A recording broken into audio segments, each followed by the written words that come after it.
Hello everyone, and welcome to episode 38 of Podcast vs. Enemies, a Destiny Massive Breakdown show. We have a very exciting episode today as we are joined by Vivian Becks and Proctor from the Bungie's Weapons Team to talk about weapons, perks, exotics, and general interactions in the PvE sandbox. We've also got some questions from patrons of the Massive Breakdowns network as we get a brief glimpse behind the curtain and some valuable insight of all the systems related to Elemental Sandbox perks and much more. We're just as excited as you are to get right into the juicy details. We'll try and keep our intro brief here. Impetus, who are we thanking this week? We have one person to thank for leaving a podcast review. That is M. Link. Thank you so much for your kind words, and good luck to you and your fire team with that Conqueror title this season. Just as a reminder, you can send us all kinds of feedback directly to any of our socials or via the Destiny Massive Breakdowns Discord server. Positive, critical, constructive feedback really helps with the trajectory of our show and how we present and break down builds, activities, and much more in the PvE sandbox for both of our established Destiny players and new lights. So don't hesitate to reach out if you've got questions or ideas. We're happy to talk Destiny. And if you do want to leave us a review, just as a reminder, we use Chartable to aggregate those, so it may take some time for non-US listeners' reviews to appear. If you want, you can send us your reviews to any of our socials as well, and of course, we always want to extend a special thank you and appreciation to everyone that supports the show, whether that is downloading and listening to the show, discussing it, or supporting us via Patreon. Saint, what do we got going on today? We are strictly here for our developer Q&A. No builds, no weapon reviews, and no activity breakdowns. We are just going to be focused entirely on the weapon team Q&A to keep the episode succinct. Just a quick note on some housekeeping. Episodes 278, 280, and 281 of the original Massive Breakdown show will all feature myself, Impetus, in court as your resident Titan, Warlock, and Hunter. We talk about the 30th anniversary special weapons, Festival of the Lost, 30th anniversary primary and heavies, as well as Season 18 world drops and a crash course on damage stacking. We'll hit a quick last week in Destiny here. I'll start off by saying that I finally got my Kingslayer title. Big thanks to my raid team for coming back around to run that Totems Challenge one more time after I was unable to spend some time on that the first week that it was available. And I also got my Wastelander up to level 16 with some enhanced traits, and I'm absolutely loving that thing in the Crucible. Court? Yes, golf claps all round. Yeah, for me, GMs, just getting that malicious birthright, and I'm sort of winding down for the next couple of weeks. I will be taking just a minor break from Destiny as I've pretty spent out all the gaming and spreadsheeting and podcasting over the last couple of weeks. And it's great timing to be playing Modern Warfare 2022, as that will be out by the time this episode goes up. Impetus, what you been up to? I've been chasing 2 titles this week, so that would be Conqueror. I'm going in for Malicious Birthright and GMs, and then I'm finishing up Ghost Rider for the Festival of the Lost. So having fun knocking off those achievements, triumphs, whatever you want to call them, playing with friends, getting some good drops, enjoying all of that. But that's enough about me. Saint, who are we talking to this very special episode? Vivian and Chris, welcome to the show. We are super excited to have you on to dive deep into the PvE sandbox. We believe this is Vivian's first appearance on a Destiny podcast, so we'd like to take just a moment to give her a bit of an introduction about herself, how you got started at Bungie and in games in general. Vivian, take it away. Hi, hello. Thank you so much for having me. I really appreciate it. So I have been at Bungie for, it's a year now, which is, time kind of flies. And before Bungie, I was making a lot of my own independent, single person, one dev studio games. So I had my fingers in kind of all elements of it, and they were a hot mess because it's, one person in my free time. But making a lot of stuff that was just kind of garbage, but garbage I really cared about. Just doing something a lot teaches you a bunch of problem solving skills. And I was really happy to get to bring that to a team that isn't just me and collaborate with people. Very cool. So what what is kind of your expertise here in the weapons team? What would you say it is you do here? Yeah, so the weapons team now is large enough that we can kind of cycle off. So we do kind of all take individual challenges, and we'll all take, elements of a season. But on the whole, although we kind of parcel out the work, I am responsible for anything from specific legendary weapons to specific perks to specific exotics to balance changes or systems we want to make. It's tremendously collaborative, so we all kind of work together and try to leverage our strengths. Very cool. So we'll start off with a kind of a 3.0 question here off the bat for you. We feel like the 3.0 system has just completely changed the way that abilities and weapons interact with each other for the better, and we are loving that for more or less extent. When you are approaching an elemental sandbox perk, what is that like? Is there a functionality that comes from the, kind of the sandbox team, or a subclass verb that is integrated into a weapon? Or are these, just two completely unique things that are being developed in tandem and then kind of brought together? So generally when we're developing elemental perks that use the subclass verbs, they are one and the same. And we make a point of that. We use the same versions present on the subclass. Sometimes we have some handles for slight tuning, like we can, change something's duration in some cases, but we don't change the core nature of the effect. Abilities will lead creation on these effects. It's important they're like a core part of your subclass, so abilities generally has say on what they are and how they feel. And they're so intertwined. But then as soon as we at Weapons will get like a hold of them, we kind of riff on them, and there ends up being quite a bit of collaboration as we playtest. So things can kind of go back and forth, and like maybe once you have it on your subclass and your weapon, it raises additional questions. Elemental perks, they're very powerful, and they lead to all sorts of really interesting outcomes beyond like directly your weapon is better. So they involve a lot of playtesting from us, and they involve a lot of iteration and discussion across the whole sandbox team before they can actually like really take shape. But we really like them because they help characterize a weapon's damage type beyond like what shields and modifiers is this really good for. So we're really excited to explore them and use them as an avenue for like character in a weapon. Yeah, and we definitely have seen this shift, right, in the sandbox, and the traits that have majorly capitalized on some of these new verbs and stuff like that are coming out since Witch Queen. But this is also definitely a shift, outside of stuff like Dragonfly or a Chain Reaction, Firefly, this type of a thing.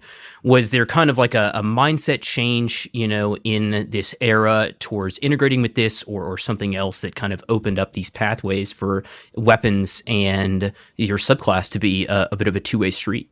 Yeah, that's very interesting to talk about, because I think, we've always wanted weapons and abilities to, marry together as a cohesive whole. And we're constantly improving our engine and our tools, but the really major shift has been with the Stasis and the 3.0 reworks, introducing verbs as this sort of keyword that work the same across the game and are a core part of the subclass mechanics. Because we have access to verbs, because we have that as like gameplay grammar, and we can say, hey, anytime you freeze a guy, it does so forth, right?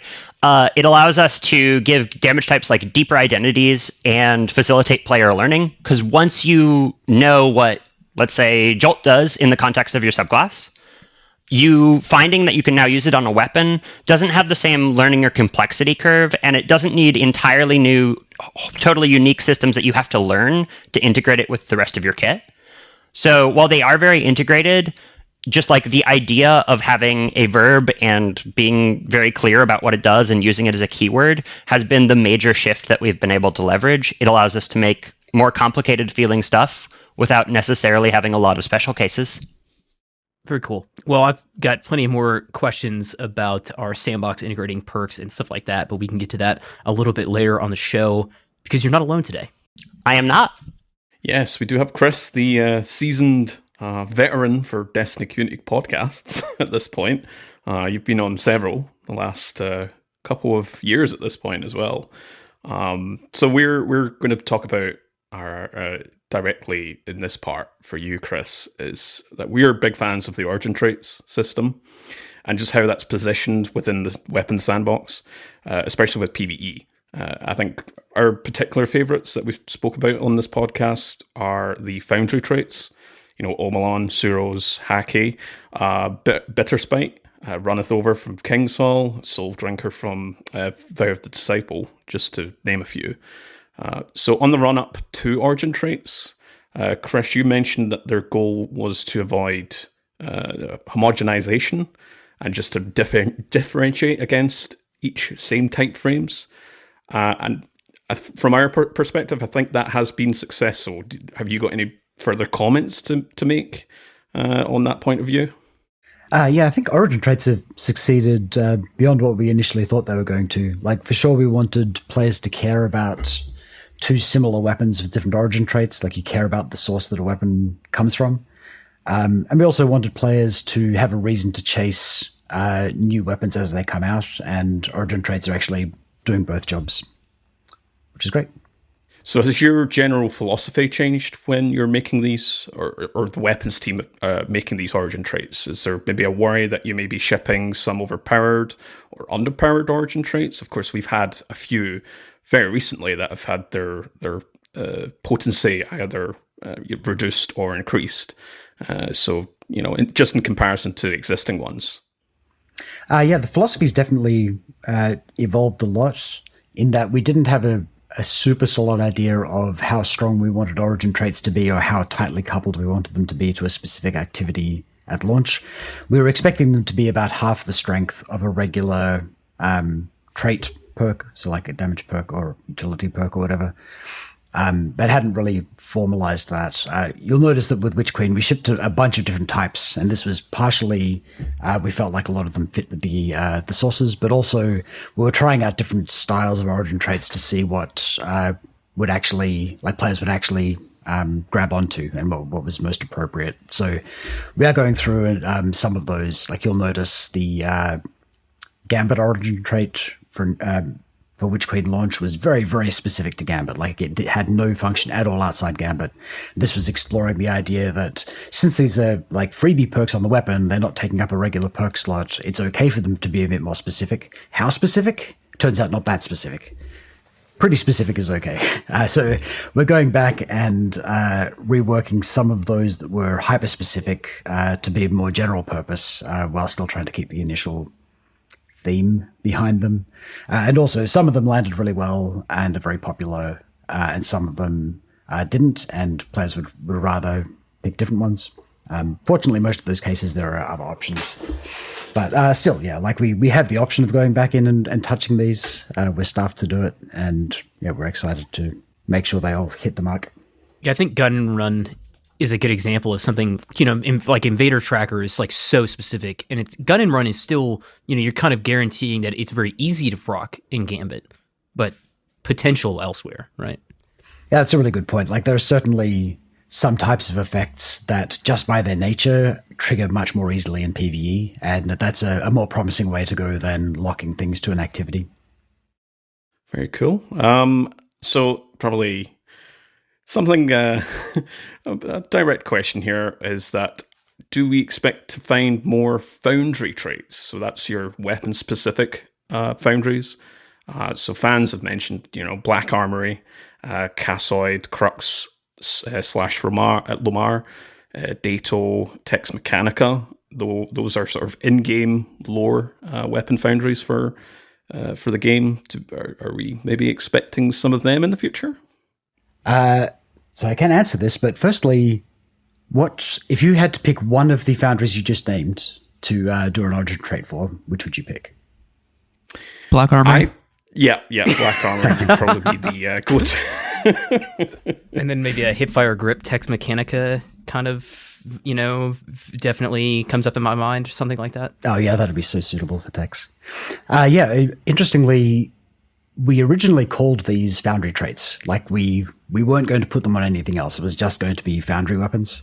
And so, like, we'd have 4 traits, Suros, Omlon, Weist and Hake. But then we realized that we could use this as like a more general purpose system and apply it to weapons of all sources. But we still, we retained that desire to give the foundries a little bit more love. Like, I want to care about that Suros pulse rifle being a Suros pulse rifle. It feels different from an Omelon pulse rifle. And so, we're glad that that's landed. And it also gave us the opportunity to do stuff like, oh yeah, this activity weapon gets the activity trait and the origin trait. So you'll see, some of the Crucible weapons, Gambit, Iron Banner and whatnot, where we can do it, we're putting trait options on there. So you get the sort of personality of both of them, which is great. And we're actually, in the next few seasons, we're going to see a couple of new Foundry traits coming out. So speculate wildly if you want to. I know you... Black Armory confirmed. You heard it here first. No comment. I know you guys have been talking about, bringing back some of the older content. Very recently, we had the 30th anniversary with the Dares of Eternity. That all those weapons attached to that particular activity got an origin trait. So I think you've shown that you're certainly on that particular road for adding origin traits to not necessarily just black armory or cassoid, stuff like that, but for pre-existing activities that have been in the game. Yeah, there are a couple of things there that I wouldn't mind touching on, actually. So firstly, the idea of bringing back sets of weapons. People talk a lot about Black Armory and Season of Dawn and these as being weapons that would be cool to bring back. You'll notice we do occasionally bring sets of weapons back, but it's when there's an important story beat centered around a specific character or whatever. So, the moment there is a Black Armory story beat or an Ada story beat or something, you can expect Black Armory weapons to come back. Or if there's a really strong Saint beat that feels like it would be appropriate there, or, Rasputin, or, any of these solid options. And yeah, you've noticed that I've gone back and started adding origin traits to old content when we refresh the perk pools and whatnot. By the time this episode comes out, you will have seen tomorrow's TWAB, right? Is that correct? That's correct.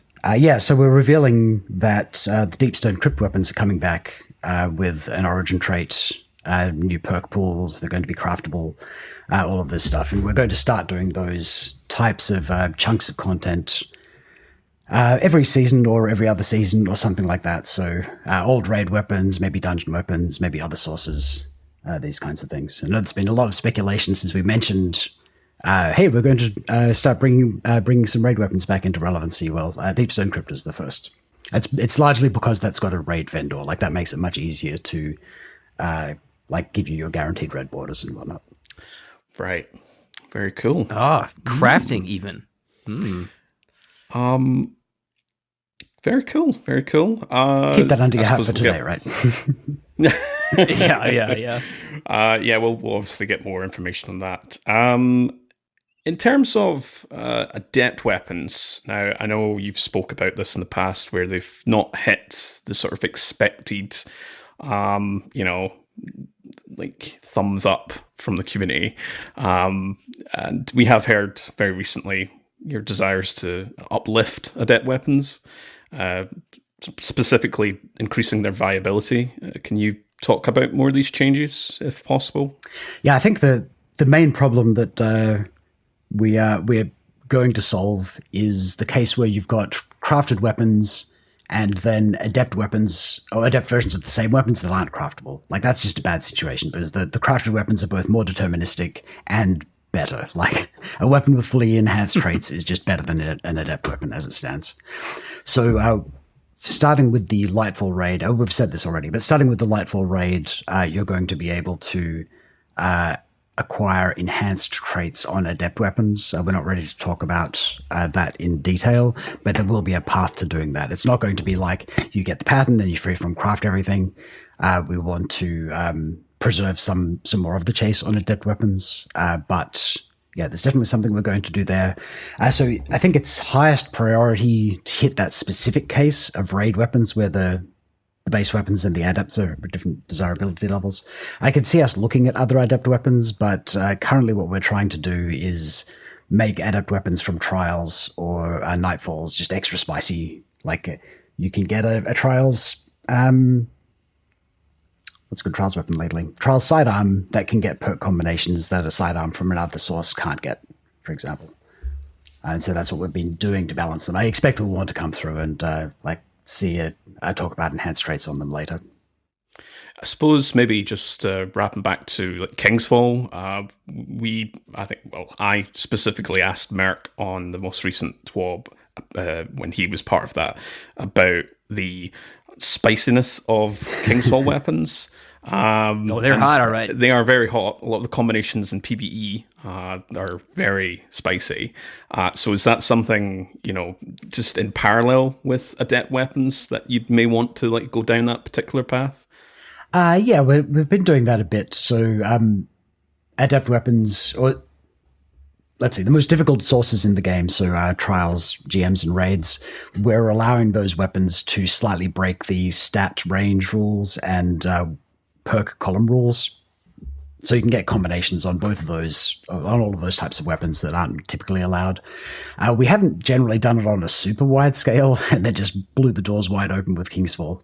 One interesting thing there is, though, that while you can get things like double damage perks on the Kingsfall weapons, typically they have slightly different activators. So while it looks super, super strong on paper, the actual power creep is much smaller than it looks, which is why we're okay with that. It's not like getting Rampage and Kill Clip on the same weapon, right? It's a Vorpal weapon and Kill Clip or something.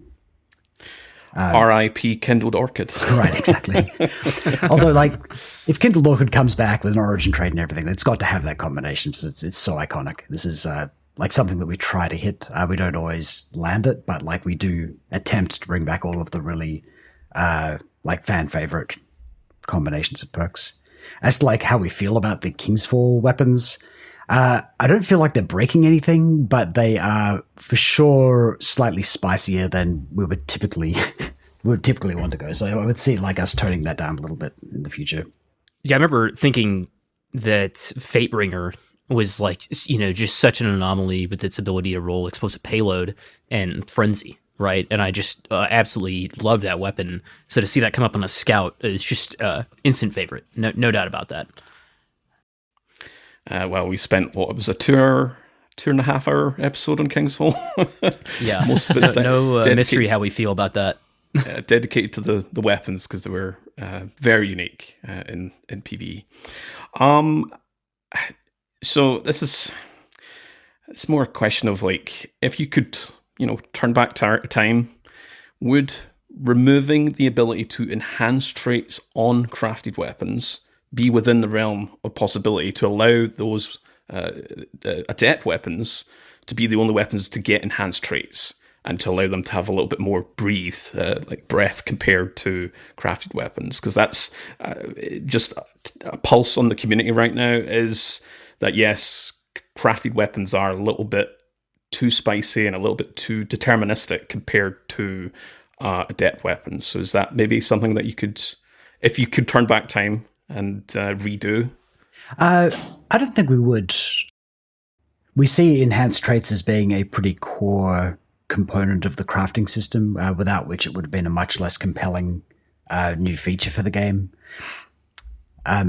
We talked a little bit about adept weapons and how we want them to compete, and I think we've got paths forward to allow them to compete with crafted weapons, which are more likely to be the way we go. And I think enhanced traits generally are, we've accepted some amount of power creep. There's definitely power creep in the crafting system. We think it's relatively small. It's in the sort of 5%, maybe 10% for outliers kind of a range, which we are comfortable with. It's actually not that different to adept weapons. I think if you rate the raw power of adept weapons, they may be 2 to 5% more powerful or something like that, which is also fine. Weirdly, though, people have attached, way more attached to adept weapons than we were expecting. We were thinking initially, they should just be cosmetic. You get a adept palindrome or whatever, and it's exactly the same. It's just got a different shader on it. and ended up saying, well, we could give them some small gameplay tweaks, figuring that, well, it's 2% different. No one's going to care that much. Turns out people care a lot. A little unexpected. It's okay though. I had another point here. You brought up power creep. It was just a really quick point that could you, without introducing power creep for adept weapons, could you make them more viable compared to curated crafted weapons? So, for example, larger stat boosts or more unique adept mods. Although I get the feeling you guys are sort of moving away from mods attaching to your weapons. Because I know you're planning very shortly to translate some of the older, surrounded spec and rampage spec into their base perks. And I think we're likely to look at the weapon mod system all up for a revamp, like not in the near future, but sometime post Lightfall. But I think the path we're most likely to take is just accepting that small amount of power creep that allowing adepts to get enhanced perks would give us. We have this sort of differentiated now, but I think the craftable raid and adept weapons really shows the weaknesses of trying to differentiate them in the way that we currently are. Very cool. All right, I'll pass us over to Impetus, who will start us off with some community questions. Yes, so we have sourced some questions from the patrons of the Destiny Massive Breakdowns community to talk about the wonders of PvE, the weapons sandbox for that side. We've got them kind of broken down in a few categories here just to make it easier to truncate. So again, Vivian and Chris, feel free to be as technical as you want. We love going down the rabbit hole for stuff that we haven't really had a chance to talk about in other spaces. So I will start us off with something that has been a bit of a hot topic in the community recently. That is debuff exotic weapons, specifically their strength in-game PvE. I am curious to know, how exactly do you make a debuff exotic weapon? Are there any other teams or departments that are involved in the making of this kind of weapon? Are there specific use cases that are outlined from the start, or does a debuff exotic weapon have a different playtesting process? Yeah, I can speak to this. It's absolutely different. We, playtest and other teams consult on all of our stuff, but debuff weapons are really interesting because if we assume that, in this case, its debuff increases its incoming damage, suddenly this weapon's performance is, strongly affected by what your team is doing. So we have to playtest it in that way as a result, and we have to really collaborate to get the data we want. Is, everyone, full team, we're going to try to, optimize this, right? We're constantly consulting with other teams because our weapons affect so much about the game, but with debuff weapons, it's more so, right? We immediately call up Raid and Dungeons team, get their take on it. Generally, we'll have something specific in mind that we're trying to make it fulfill or trying to make it highlight. But it isn't until you get it into a big playtest, because it depends on what your whole team's doing, and that people work together, that you can really see the effects of how everything combines.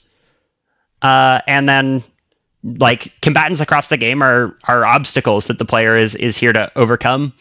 And so we work pretty tightly with combatants and bosses to try to make sure that what we're creating meaningfully helps you and meaningfully changes the nature of what you're doing, but doesn't completely bowl over your obstacles. Yeah, we actually have meetings with a bunch of other teams once a season to talk about the weapons content that's coming up, or buffs and nerfs, that kind of thing, which includes the combatants team, boss team, RAD, which is Raid and Dungeons, and the teams delivering seasonal content and that kind of thing. We talk about the changes that we're making, and they raise any concerns that they might have, which is so we're trying to get ahead of potential problems by talking about that stuff early.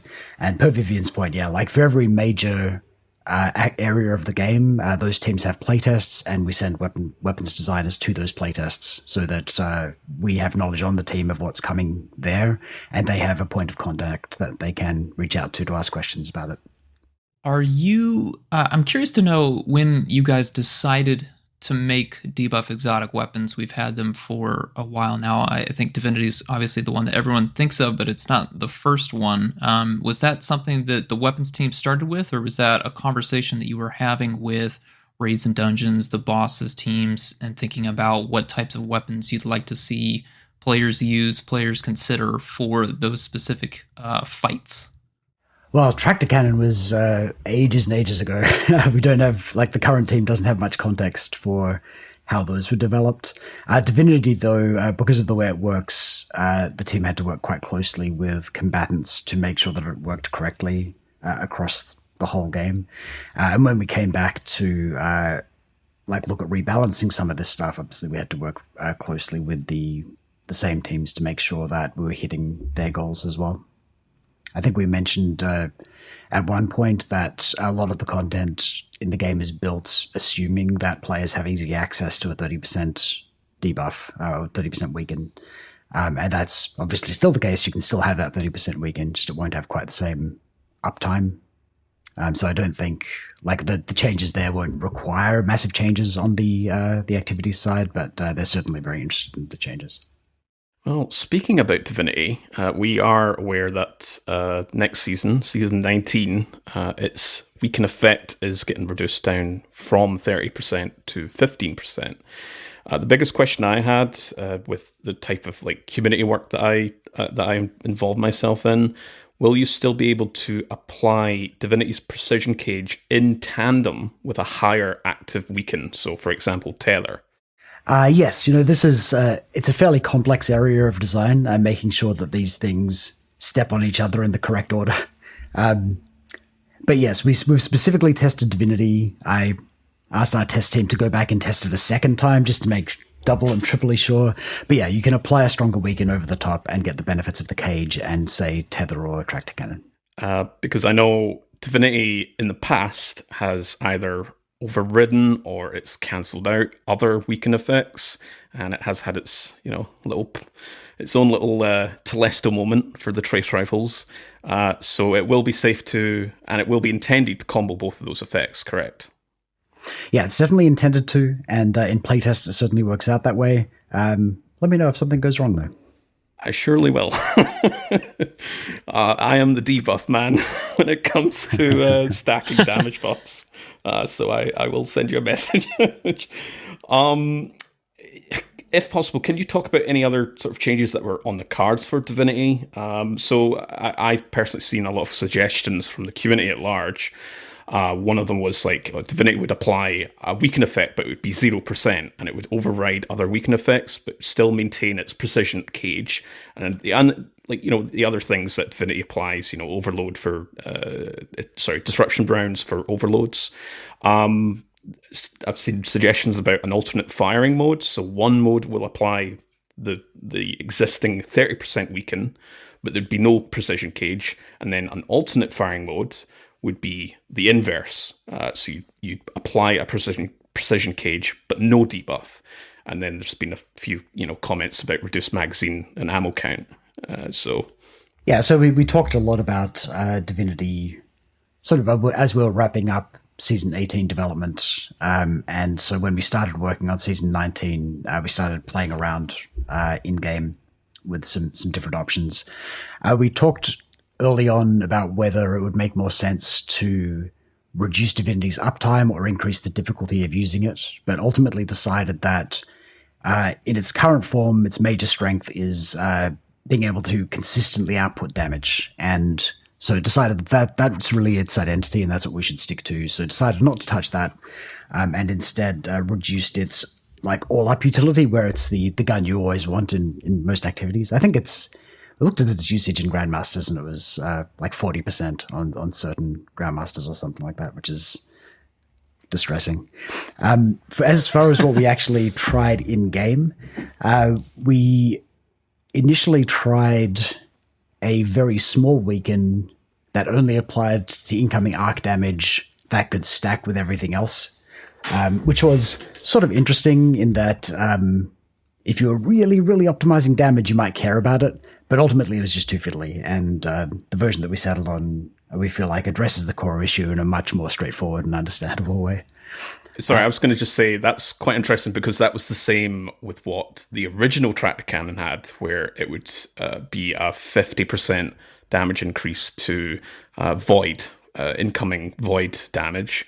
It was tweaked a little bit, but it was still, you'd get a more potent effect with void, and then everything else that wasn't void would be like 33% or something like that. So that's interesting that may have been on the cards. The damage type identity thing is also something that came up a little bit. So we're touching Divinity anyway. Weaken is really a void verb. Do we care about that? Maybe we should switch Divinity to void. Maybe the weaken should only apply to arc damage. Maybe it shouldn't get a weaken. It should get jolt instead. Like, there are a whole bunch of things that we discussed. But ultimately, a lot of content that's already in the game is kind of complex and it's in place. And so we've kind of grandfathered it in. Like, it's okay that some of the older stuff doesn't perfectly adhere to our new damage type philosophy. There are a couple of other things that interest me about this. So firstly, there are a couple of bugs with Divinity, which we've fixed. It wasn't working correctly with Rewind Rounds and Cloud Strike, and will now work with both of those things. Sort of weird and subtle bug. The alternate firing mode idea is really interesting. I don't think, like, we didn't put that on Divinity, obviously. It's probably more fertile ground for a brand new exotic. So it's something we might look at in the future, something which has like radically different, like a damaging mode and a support mode, or two different types of support modes or something. Yeah, there's definitely some fertile design space there. Real quickly, I think this may like kind of overlap into ability sandbox, but can you really discuss about Bungie's philosophy on damage stacking? So just in regards to like empowering buffs like Weapons of Light, global debuffs like Tether stacking with each other, has there been a desire to move towards damage stacking with diminishing returns, or is there any plans to sort of look at damage stacking as a whole?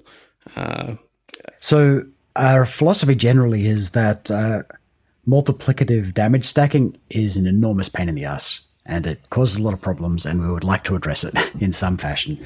But it's a big and very complex problem.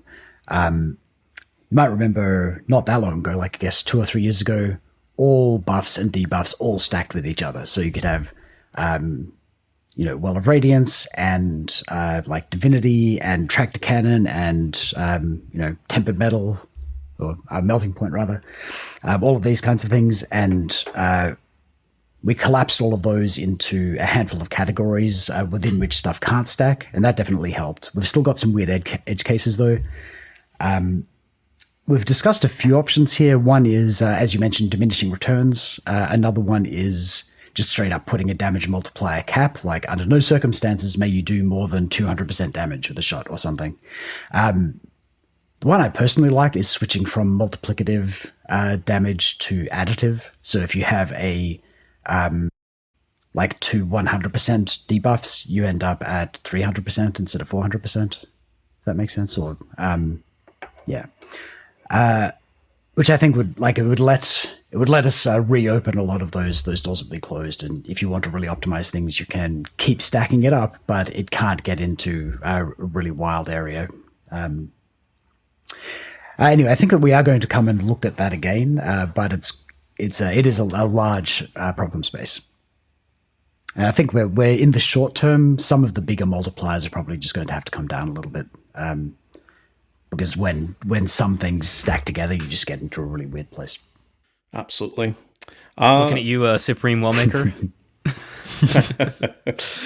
Yeah, a lot of Font of Might being used currently.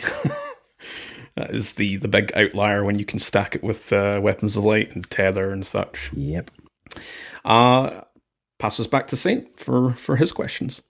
Yeah, bring it back to kind of the integration sandbox, 3.0 sandbox, and all these things.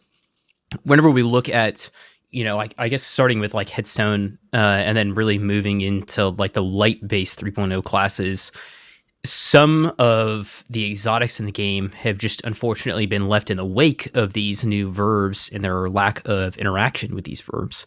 So what is the philosophy about going back to an exotic and adding in some kind of a elemental verb interaction? Is there a concern about the strength of the weapons and the way that they interact with those sandboxes overall?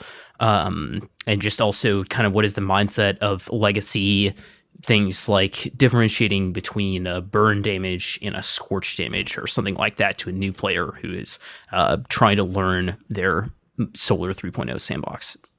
Yeah, So, our elemental verbs and our elemental verbs as they interact with weapons are like this great way to provide unique mechanics and flavor and tie it all into your subclass.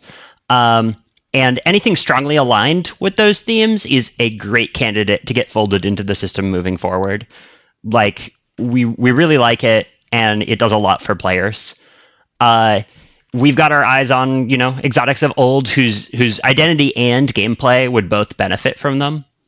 That's not to say that those are like the only exotics that can exist.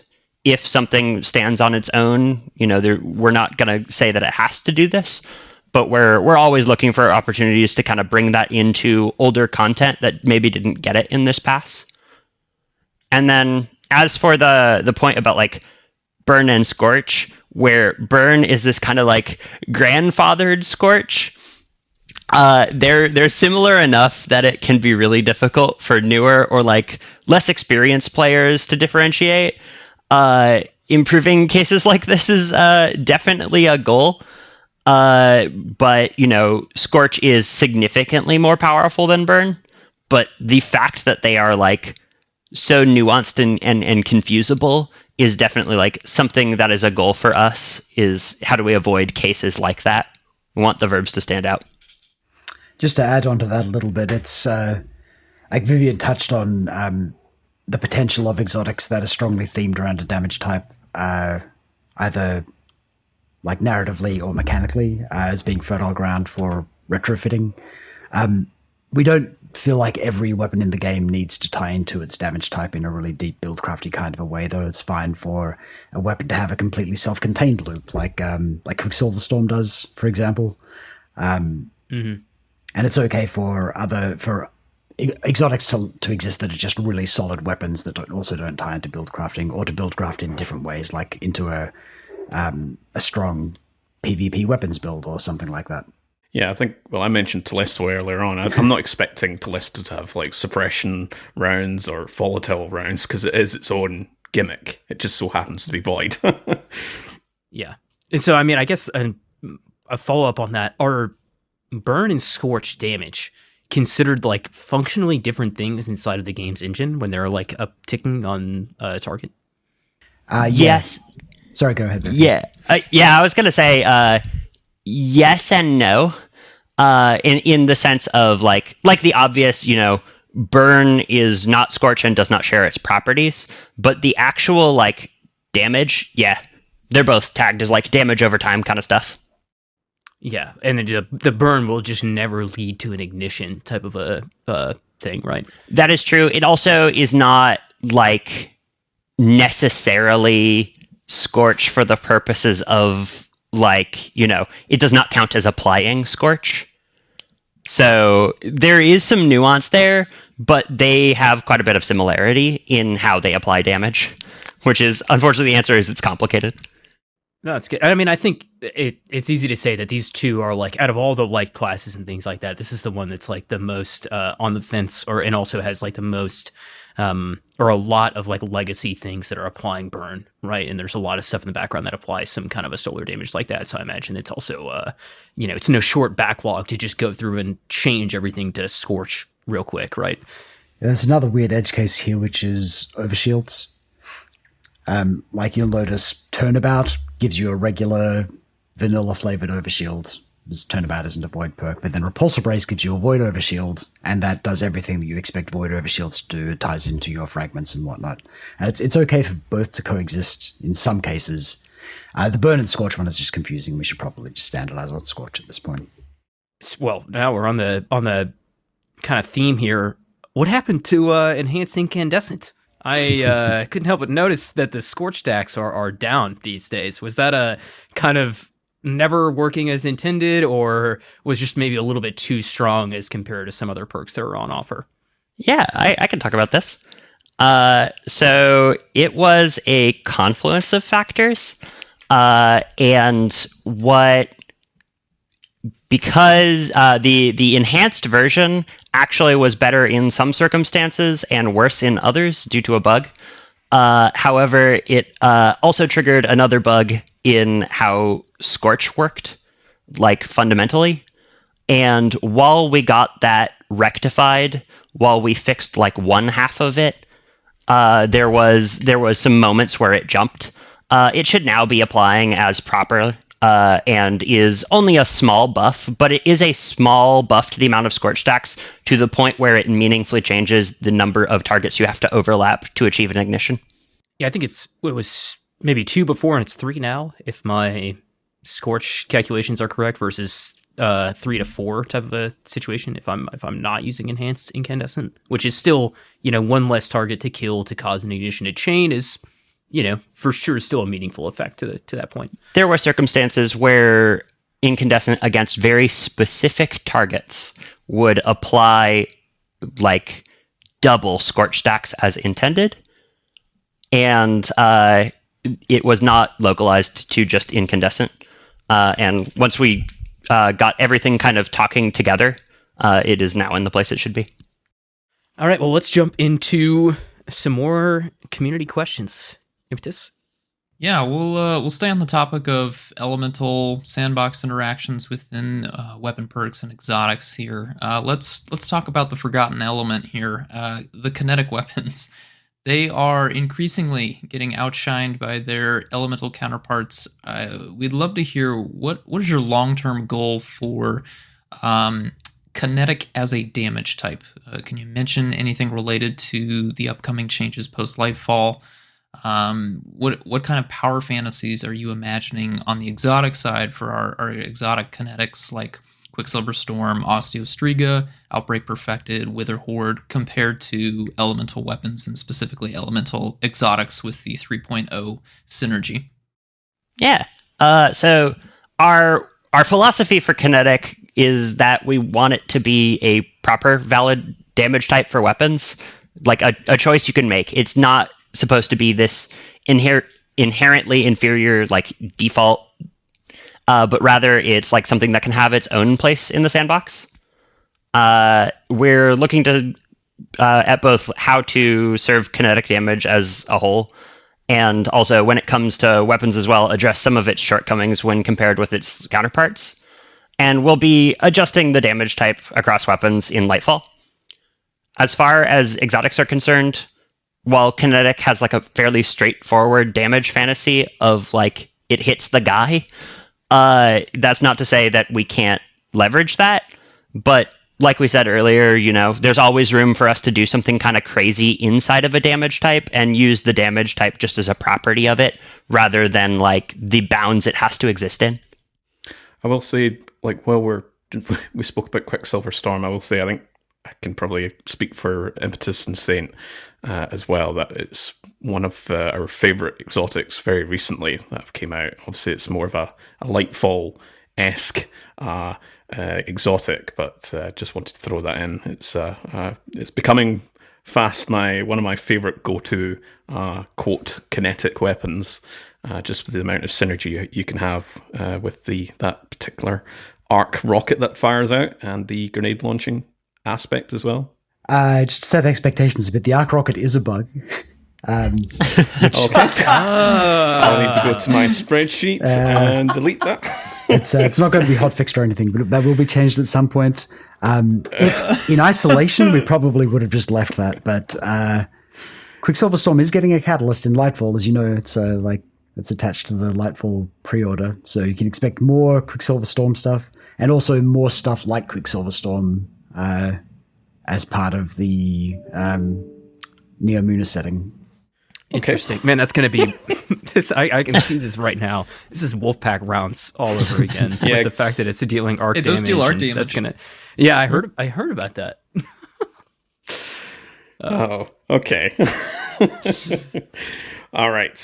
So when approaching the task to creating perks with subclass synergy, what is the design philosophy behind each maintaining its corresponding subclass identity regarding specific subclass verbs? And is there a balance between trying to keep to create support or utility perks and damage perks. So, for example, we've got like Incandescent and Volt Shot are your sort of quote damage elemental perks, and then say Repulsor Brace and Chill Clip or Cold Steel being your sort of applying slow and freeze stacks. Yeah, that's a good question. So to address the like approaching the task of creating them part of the question, we're always trying to serve the damage type identity and drive that home. Generally, because we're using these verbs so tightly, we use them kind of as the seed as starting point. I want to inflict Scorch. Let's do that. And we build the rest of the perk around that effect using like whatever is sensible both for the impact it would have and also like what its fantasy is. And then to address the second half of that question, like there's these elemental perks that exist in like two kind of different categories where they have some more support or some more aggressive utility. We're absolutely trying to create perks that serve like a variety of roles within a single element. There's a lot of space for us to create elemental perks that use their verbs that serve maybe more of a utility purpose, as well as create elemental perks that serve aggressive purposes for every single damage type. And we're really excited to create more of them. And we have more elemental perks coming in Lightfall that will fill out this roster. Yeah, so to keep right on this train here of like utility versus damage, one of the questions we had was basically Incandescent and Volt Shot have been received incredibly well, while Repulsor Brace has just a bit maybe more of a muted response or reception. Are you happy where Repulsor Brace has landed in its timing its release, and do you think that its void synergy requirements maybe hold it back, or is it still kind of fulfilling the desired effect in the grand scheme of these sandbox perks? Yeah, that's a good question. So Repulsor Brace has to contend with a couple different factors. So it requires like a baseline higher level of build crafting investment to use to its maximum potential, because you've got to void debuff these guys before you get anything out of it, right? Whereas like Incandescent is very straightforward.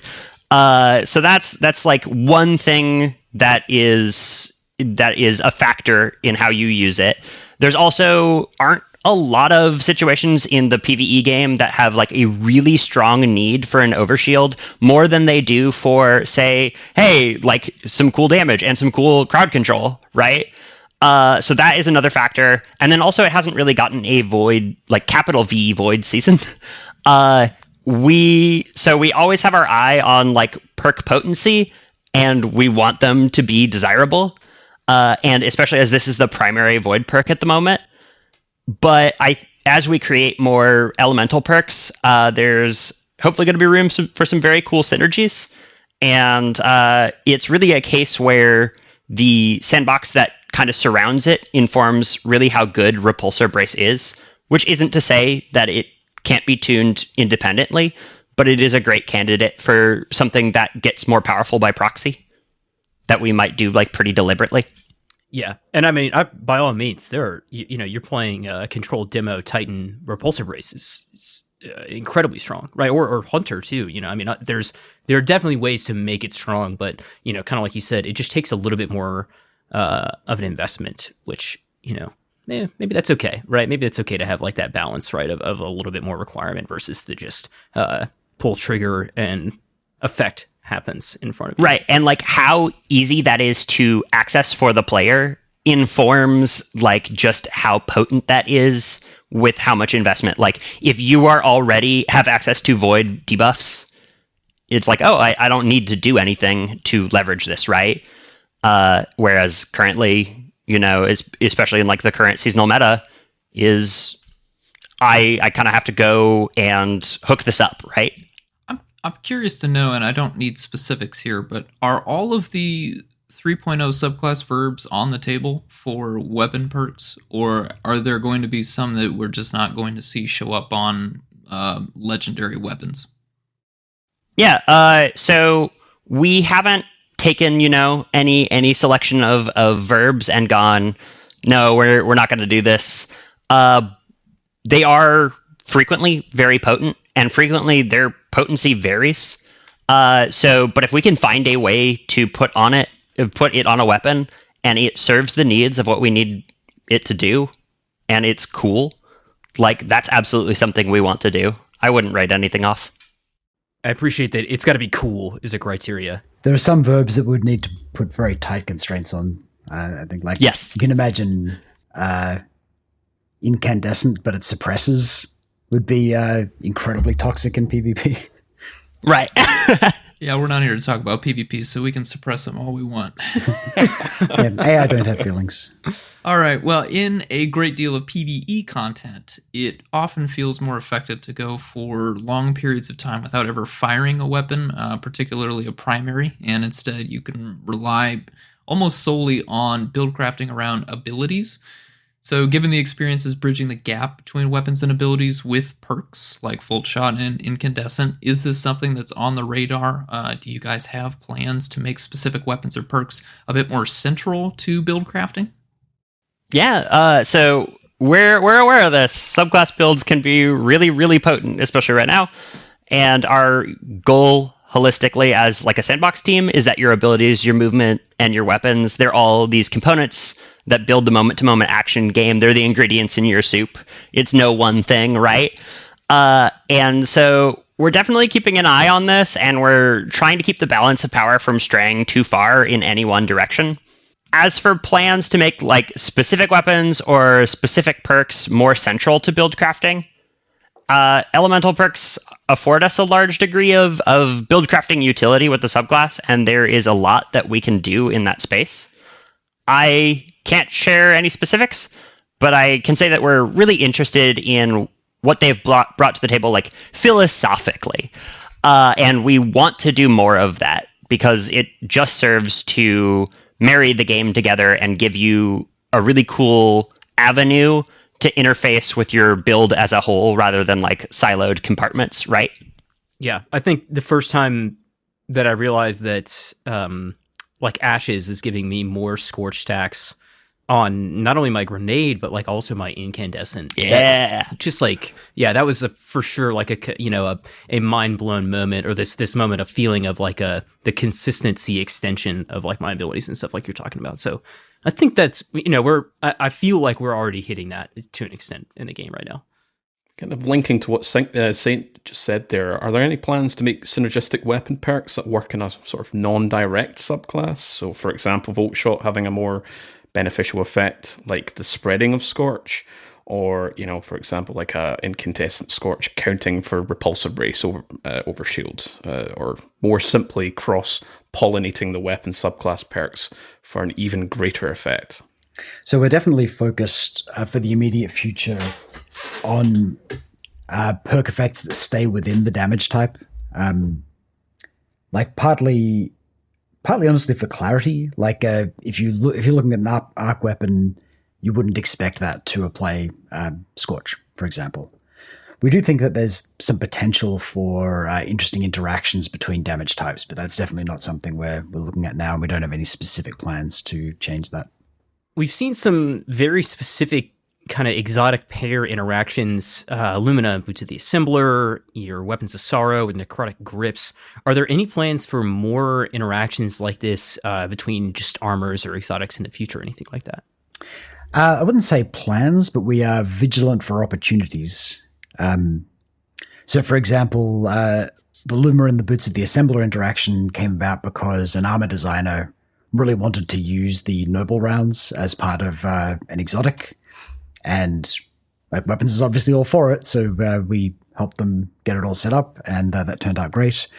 And there's a similar sort of thing happened with Thorn and Necrotic Grip. But then Osteostriga was the other direction, where our Weapons said, hey, we've got this like a cool weapon that applies poison to enemies. Could we tie that into Necrotic Grip and apply that Necrotic Grip poison burst? And Armor was all for it as well. So everyone's on board with that stuff. We just need to keep our eyes open for opportunities to make it happen. And it's not something that we're trying to force. Like, we're not saying next season we're going to ship an exotic that does this or anything. Well, continuing the conversation on Lumina, it is quite unique in the sense that it allows you to support teammates with its healing and empowering effects without necessarily relying on abilities. Does the team see further potential for weapons and perks that allow for support, since most of our perks are damage, gun feel, or only self-applicable? Yeah, we are very excited about the possibility space for support weapons, and we're going to devote more more design time to them in the future. As you say, like Lumina is one of few examples. You could argue Divinity, but I think there's a lot of space for more direct support roles, particularly with a lot of the subclass verbs coming in. And like you'll see some stuff coming with Strand, for example, that have a lot of interesting possibilities there too. So yeah, like nothing in the immediate future, but definitely not too far off. I think that if I could shoot somebody with tractor cannon to give them an overshield, that would bring a lot of joy to my heart personally in Void 3.0. As they're flying across the map away from you? Friendly fire tractor cannon would be interesting. Another movement type weapon. Speaking of weapons, we're sort of going to go into the topic category here of just general weapon perks and exotics. And one glaring question here is related to the weapon suite business, which has been since year one of Destiny 2. What would you guys do to give Sweet Business a little bit more pizzazz, a little bit more spiciness, just to build on the sort of supposed craziness of the gun? Is something could do further to bring out the lucrative nature of a gun that can fire forever? I will just say, pair it with Actium Warwick. Yeah, so we keep an eye on exotics, and we want to keep them unique even as the sandbox shifts and it develops. The team at large wants to keep old faves relevant and fresh, but we don't want to change them into something they're not. We don't want to take your baby that you love, and one day it's just like a different person. Sweet Business has such this strong and direct fiction already. It's this, spin-up weapon that just keeps on rolling. And there's a lot of room to build on what it's already bringing to the table. Lots and lots of bullets and just hold down the trigger kind of action, and make it more extreme. I can't share anything and, can't comment, but I'm curious what you think Sweet Business would do. And how can you build upon that without changing what it is? I suppose the likely kind of candidate would be to make it almost like a pseudo kinetic machine gun. But, I think that's obviously maybe out of the cards to make it this kind of, outlier when it comes to machine guns. When I think about machine guns in general, and Thunderlord, which has really come up with its catalyst and the way the lightning strikes, maybe a little. Oh my gosh, I'm drawing a blank right now. Subsistence on Sweet Business. I feel like that really has taken Thunderlord up a notch. While it's not, necessarily doing anything fundamentally different when I'm shooting at a target, my ability to deal pretty strong DPS has really come out from that exotic. But yeah, I think that would be my Sweet Business catalyst of choice. Going on to some different kind of exotics in their acquisition paths, a lot of people have enjoyed Hawkmoon and DMT and their kind of random roles in the chase that they have offered. But then on the other end of that, we also have Osteostriga and the exotic glaives, which are craftable weapons. So, now that we're kind of a bit of a few seasons on from Witch Queen and these exotic releases, how do you guys feel about your kind of randomized exotics like a DMT or a Hawkmoon versus something that you're crafting? So coming up to Beyond Light, we had some weapons goals that we wanted to dig into, specifically around giving players an opportunity to further invest in an exotic that they care about, like extending the chase on the exotic in a way, and also exploring what it would be like if players were able to customize an exotic to their playstyle. So like Hawkmoon was an opportunity to try out the random rolls version of that because randomness is sort of part of its identity. And then we applied the same thing to Dead Man's Tale. And while I think Hawkmoon ended up landing pretty well, Dead Man's Tale is a bit more divisive.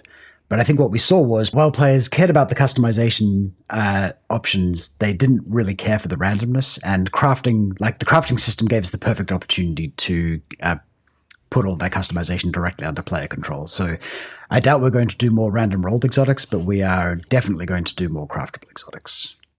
What was your thought process behind making or taking a D1 exotic like Hawkmoon or reworking a current exotic like Lord of Wolves instead of just making a new one for the ideas? Yeah, I mean, typically we prefer to make brand new exotics. And I'll get into why a little bit later, but I mean, I was the designer on Hawkmoon, and it's because when I played Destiny 1, Hawkmoon was the first exotic I ever had drop. And I just loved the look and feel of that weapon. I liked the occasional spiky damage. Felt like that was a lot of fun. Occasionally on the weapons team, we do, like if an artist has a bit of a spare time or whatever, they will do something that we think we might need later. And one of those things was someone had rebuilt the Hawkmoon model for the Destiny 2 engine, which is, like I mentioned before, it's basically the same cost as a brand new weapon, but the art is already done. I love this exotic. Let's see what we can do with it. And it ended up being probably 3 times as much work as anticipated. The problem is that when you're bringing back a Destiny 1 exotic, firstly, it has to feel like the Destiny 1 exotic. It has to be strong and cool enough to be a Destiny 2 exotic. So for weapons like, say, Vex Mythoclast or Thorn, they've had a second layer of exoticness applied over the top because we felt like the Destiny 1 version wasn't quite exotic enough. But Hawkmoon had this unrelated problem where it introduced a lot of random damage into the game, which we didn't like, particularly in PvP. So we wanted to try and hit that same feel of occasionally you get a big damage spike without it being RNG based. But then it had this RNG identity, and then we get back into random rolls. For Lord of Wolves, I think this is more an example of seeing issues with the way the implementation of an exotic is working in the current sandbox and taking the opportunity to rebuild it so that it better achieves the fantasy of the weapon. And we will occasionally revisit older weapons to give them that sort of a pass. Obviously, the motivation for Lord of Wolves was it was wildly strong, and so we had to bring it down. We kind of took it effectively. We took it out of rotation for a while, right? By nerfing it down pretty hard. But then we wanted to rebuild it in a way that we felt was more interesting while still being true to the original theme of the weapon. Yeah, I think we're all very interested to see how that lands in the burst DPS sandbox. You got your fourth horseman, right, and some other things like that. But I think it stands with its, kind of its finalization of its rework to end up in a pretty good spot. So what's your vision for niche perks related to the shield perks? So we've got a list here, under over. You mentioned turnabout earlier on as well, but those type of perks, adaptive munitions, have they hit the mark in terms of viability? Yeah, I think that largely we're happy with how they're behaving, and we wouldn't necessarily come in and buff them. I think in some cases we've been a bit conservative with placement initially and said, well, this is an overshield related perk, it should be right column. But we're now loosening that up a little bit and allowing these to appear in the left column more often. I think the real, in my opinion anyway, the reason why these perks are typically not super popular isn't because they're bad in isolation, but because the game doesn't create a need for those types of perks, which Vivian touched on earlier, right? There's not a lot of content where you really need that extra layer of safety that an overshield provides. There's not a lot of content where you need a weapon of one damage type to be able to bring down a shield of a different damage type. I think for adaptive munitions, there's enough content like that it matters. You actually do care about that in Grandmasters. And I think we'll see the game create more needs for some of these types of perks in the future as well, which is pretty exciting. I think it was the Duality Dungeon Pulse Rifle, the name of New Purposes, had the stasis, and it had adaptive munitions in the third slot, if I remember correctly. And that was like my go-to, because last season we also had barrier pulse rifle for champions, and adaptive munitions works against those barriers. So that became my almost pseudo arbalist like weapon. Yeah, it sort of ends up being a bit of a mini arbalist. It's another example of how we sometimes have like weapons that drop from super hard content. We give them access to spicier perk combinations than they would typically have. You'll notice that typically adaptive munitions can't appear on weapons that go in the kinetic slot, which generally we feel like is still the path forward, but it's okay to break that in certain cases. We're going to move on to some kind of conceptual balance changes and things like that. I'm going to start off with a question here about kind of the sandbox split. When you're designing a weapon or you're trying to balance a weapon that currently exists, what are the technical limitations like when you're thinking about splitting changes between the PvE and the PvP sandbox, trying to maintain the identity of the weapon while tuning it in the other? Yeah, this is a really interesting question. We have both design challenges and technical challenges in that regard. Like, technical challenges being like there are certain things that you just need to make the computer do, right? But like design challenges being like goals we want to hit with them. Although we can tune it differently for the different game contexts, it's really important that it doesn't just have the same identity in both, but that it feels the same as much as is possible. Ideally, a weapon's behavior in any one mode should inform you how to use it in another. If you learn the basics of how to scope quickly with a sniper on dregs, we would like to preserve the essence of that feeling and bring it when you bring it to bear against players in PvP. It helps new players learn, and for experienced players, it constantly reaffirms their muscle memory. And as you learn the game, it rewards you consistently. You're not switching between different mental models of how your gun works. Although we can change the amount of damage amounts like a weapon deals against different targets, we also generally try to keep like relative levels of effectiveness the same, so it's easily internalizable by a player. A sniper rifle shot to the head should always hit significantly harder than a sidearm to the body, but exactly by how much we can kind of fudge on different target types to make the game play better in, different circumstances where you might need those things. But we want that hierarchy in the brain, right? We want you to just kind of not think about it unless you really, really want to. Because of that, we generally split a weapon's tuning based on the type of target it hits, not what activity you're in. This allows us to create weapons whose tuning works both against enemy guardians and enemy AI combatants seamlessly in the context of like Gambit. You can switch from one target to another, and the properties of how you hit that target or track onto that target may change, but the feeling of firing it is the same. Generally, on the sandbox side, our guns don't care where you are. They care about what you're using them on. And we put a lot of thought into trying to make sure they feel consistent and that you can learn anywhere and apply it somewhere else. We don't have to get into specifics, but I would imagine this is what makes it a little bit harder to hit, say, the aim assistance stat on particular weapons. Yeah, we definitely don't want weapons to feel worse in PvE because they are creating issues in PvP.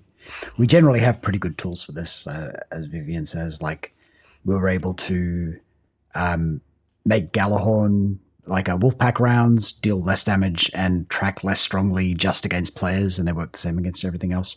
I can only think of a couple of things that we've ever done that branch based on what activity you're in. All right, well, now just speaking broadly here, when you're working on a weapon, how many different passes do you take at it, and how many teams can get involved before it's finalized?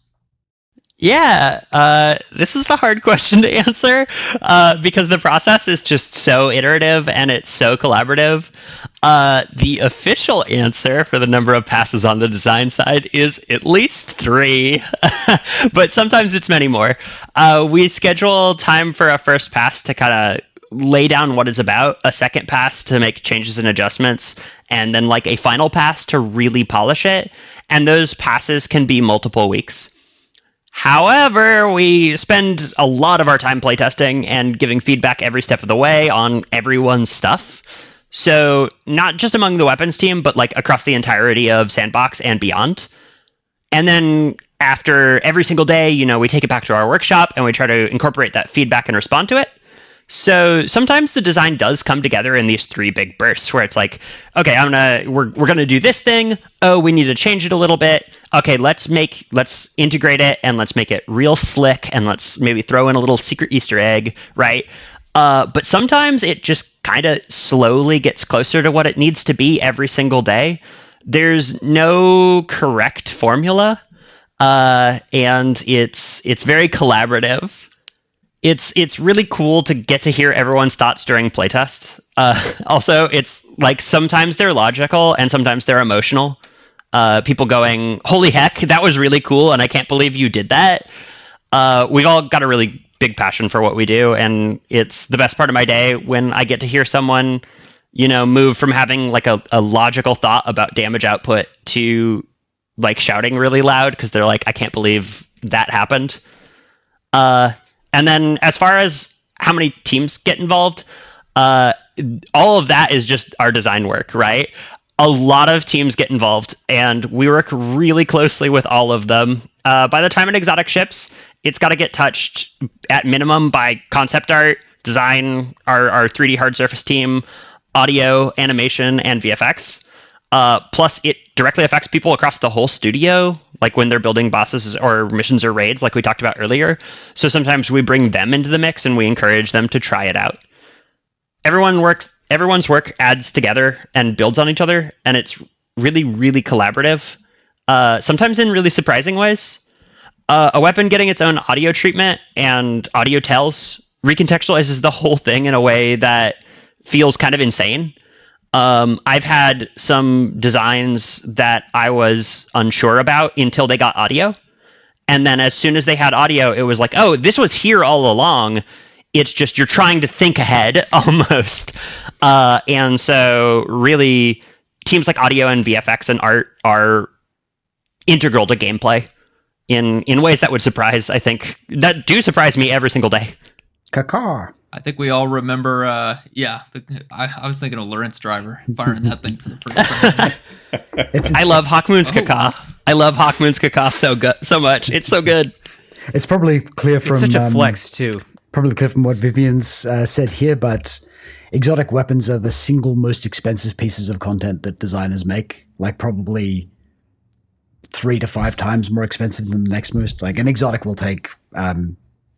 half a season or worth. Like I said, we work on a season for about 3 months, right? And a single exotic might take half of that.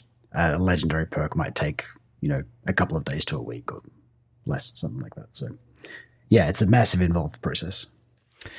Well, speaking about exotic perks, and this community member specifically asked about Delicate Tomb, which was this season's new weapon. It synergizes with Amplified and applying Jolt and Ionic Traces. So can you walk us through the balancing process with regards to exotic weapons like Delicate Tomb? Delicate Tomb feels extremely powerful while amplified, especially in casual content, while in more difficult content and maybe even PvP, it seems to struggle. Yeah, I thank you, community member. I'm a great person to talk about this because I was the design owner on Delicate Tomb. Everyone still touches it, but like that was where I generated the idea and we kind of figured it out from there. So it is a goal that exotics are like generally useful in all activities, but it's more than okay for them to be really standout in one area of the game or more. If an exotic is from a particular activity, as a really good example, it's a really good feeling for that exotic to be really good in that activity. Said, we of course want to aim to make sure like things are viable across the whole game, across the full breadth of activities and the full breadth of difficulties, which is this huge space. It can be a really tricky problem because activities in Destiny vary so much. Any given PvP map, no matter what you are doing, has such a different density of valid targets you can hurt and kill, as opposed to like any given raid encounter or like seasonal mission. But we do try to start the design of every exotic with an idea about like what is its use case in a variety of different scenarios, including PvP and PvE? What am I going to use this for in PvP? What am I going to use this for in PvE, right? Delicate Tomb in particular, it really needs targets to feed its machine. And it thrives in circumstances where you can get ionic traces from kills and also deal damage just en masse. This works against it somewhat in PvP, but that also isn't the only factor it's facing. Delicate Tomb, we might get a little into the weeds here, but Delicate Tomb has this unique spread pattern. It is an 8-burst fusion rifle where it fires 8 groups of 2 shots for 16 shots downrange. When ADSing, each of these 2 shots are right next to each other, like 2 little dots side by side, spread ever so slightly apart. And although its straight up range while not moving is very similar to rapid fires and best in class rapid fires, it has 16 shots that can all potentially miss. And so it's more at the whims of fate when it comes to recoil, especially with the chaos of combat around it. Ultimately, any exotic's performance, Delicate Tomb included, in any given context is something we keep our eye on, and we're always looking for, changes that we can make to facilitate that. We'll keep an eye on it, as well as all exotics across the game. Cool. I suppose you can also, it is that sort of, it's the Arc 3.0 weapon. If you can really spec into ionic traces, just to really capitalize on that particular sandbox, then you will have an amplified, small a amplified version of Delicate Tomb, compared to if you're running it with a solar or a stasis or a void subclass. Yeah. It's a similar kind of thing where you can kind of shore it up with your arc verbs. You can shore it up by creating ionic traces in other ways. That was an explicit goal while making it, is just like, hey, these elemental perks are going great. Let's, integrate them fuller with exotics. Let's see how that pans out. But arc, the ionic traces generally are only created on kill. And so it's kind of hard to cheat that right now. So it's another possibility for things that, if the sandbox shifts around it, I could see Delicate Tomb benefiting more than anything else, right? If suddenly you can get ionic traces in some other way, it would respond, right? Yeah, I mean, Spark of Shock, some of those arc fragments building into that right way with a bolt shot or something like that is incredibly strong, especially in the right arc build. So it is cool to see that in such a tandem, right, with an exotic. Moving back to a bit of a discussion on origin traits. I know we've got just about 10 minutes left here, so we're kind of getting down to the end of our list. Whenever you are designing a seasonal or maybe an event exclusive origin trait, it seems like that could be a tough balancing act to manage their strength versus kind of exclusivity and the narrow weapon pool, maybe just 2 to 5 weapons depending on what the activity is. Is this process any different from the general perks? And they also gave a specific shout out to the origin trait 2 Excess as an absolute hit. 2XS was Vivian, so definitely take a bow there. The process is a little bit different, mostly because the seasonal content is pretty strongly themed. We know what sort of combatants you're going to be fighting, we know what the activity is going to be, and we can build an origin trait that ties into that. 2XS is actually a super good example here. You mentioned event weapons as well, and event weapons are much harder because those weapons are only accessible 3 weeks a year. So if we make one of those origin traits too strong, it's potentially a big issue for players who missed the event or started after the event ran or something like that. Seasonal weapons are similar, but at least they're around for a whole year before they become harder to acquire. The small weapon selection is actually makes the job a lot easier because you can really customize a perk to work just on specific weapon types. Whereas if you're trying to design a single perk that works on hand cannons and glaives and swords or whatever, you end up with a much more generic perk. Whereas if you've got a really limited weapon set, you can make something much more interesting and customized to those weapon types. Speaking of weapon types, weapon design, how does weapon design and story narrative work together for new exotic weapons? Do you have a weapon concept kind of prepackaged, ready to go, sitting on the shelf with the archetype, the stats already drafted, and then build in cosmetic features and maybe some of the finer points of the exotic perks when the narrative team develops the story? We've just been talking about Delicate Tomb, but I'm also thinking of Dead Man's Augur's Scepter as well. Do you work at all with the narrative team in designing those? Do they come in early, or is that something that happens a little bit later on in the weapon design process? It varies. Sometimes narrative comes in at the very start and they help shape what this thing is. Sometimes we have a really generally strong theme. I want to make a gun for this activity that's like telling this particular story, right? And sometimes we just know like what the circumstances you're going to acquire this in are, and we try to serve that. And the rest is just collaboration and refinement. So it's really up to the needs of the moment. Our narrative team and art teams are so good at taking themes and making them compelling. And on design, we really love to respond to that, add nods to that, even through gameplay, and work with them to make something real cool. So the order varies and it can be really organic. The really fun story about Delicate Tomb being tied with the seasonal theme was that it wasn't planned at all from the get-go. Its initial concept had a completely different theme, and I think I even pitched the design as like a pirate's like tool, like lightning rod to navigate a storm. But concept had this great idea that tied into the season, and we just kind of went with it. And then hard surface, audio, VFX, and narrative, they all just took that and ran, seeing what everyone else had done and added to it every step of the way. And narrative just tied this great bow on it. It ended up working great with a lot of us collaborating along the same line, but there was never really an initiative, like a meeting we had where like, this is what we're going to do. It was something where we kind of found the fun while doing it. And that's really cool. Cool. Well, speaking of sort of narrative-driven exotics, this next question is about 1,000 Voices. Way back in Last Wish is the exotic for that particular raid. They also want to buy whoever made Taraba a pizza. Are there any plans? I suppose we can do this question for a lot of specific exotics. Are there any plans to give 1,000 Voices a buff, whether it's through a catalyst or a solar keyword interaction or reserves in the future?